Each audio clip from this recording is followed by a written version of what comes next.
My name is Ajuma Muhammad. I'm a licensed psychotherapist. I'm a community activist. I've been working in the community now for over 25 years. God has blessed me to work with over 20,000 young people, and that is my inspiration and reason for doing what I do, working to empower our people on a daily basis. If mothers and fathers and parents will go back to parenting, and fathers will go back to being fathers, being positive examples, and stop looking for school teachers, presidents, the mayors and governors and other people outside of that family institution to teach their child, teach our children, then I think our children will become better citizens, better people, more focused. And the same thing with the mother. If mothers will go back to acting like mothers, dressing like mothers, teaching their young girls to be young women, to be proud young women, that in itself would turn our community around over 90%. I think if mothers would take pride and take ownership in being a mother and lead by example, 90% of what our children are is in direct proportion with the parents. So if parents are irresponsible, if parents are out of control, if parents are living a lavish or what I would call crude type lifestyle, then the children are going to reflect that. So if we have better parenting skills, better parents, then we're going to have better children. There's an axiom that says the apple doesn't fall far from the tree.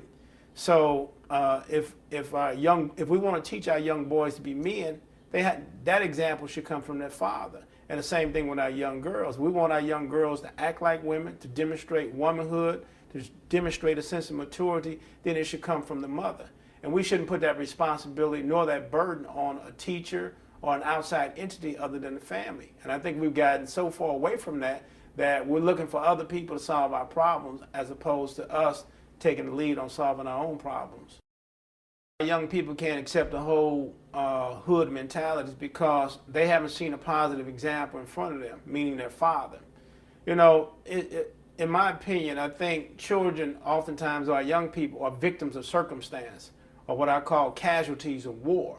If they had a father figure who was that example, prior to that child being conceived, two people got together, and whether it was love or not love, at some point they recognized that the woman was pregnant, a child was going to be born.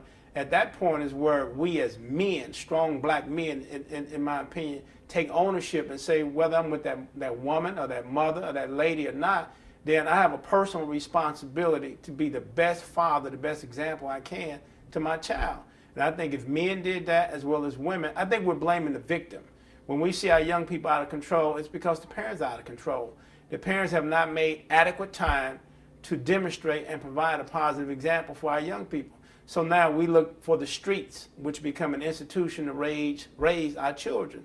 Our streets become social institutions that is not rooted in a positive value system. So our children begin to take on socially undesirable ways that are contrary to the laws of God and contrary to the laws of nature, and so they go astray.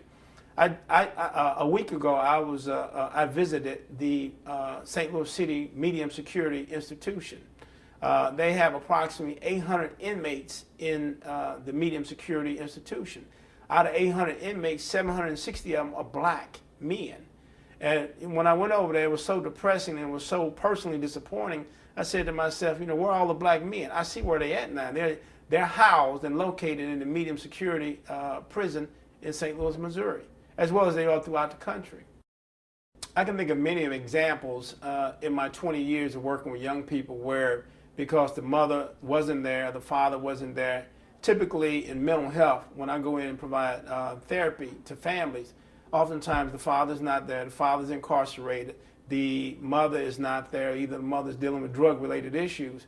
And what that does, it creates a sense of disdain, what we call attachment separation, or you can even use the term post-traumatic stress disorder, how that lingering effect impacts the subconscious and psychological impact of that child, where somehow they feel inferior, they feel less than.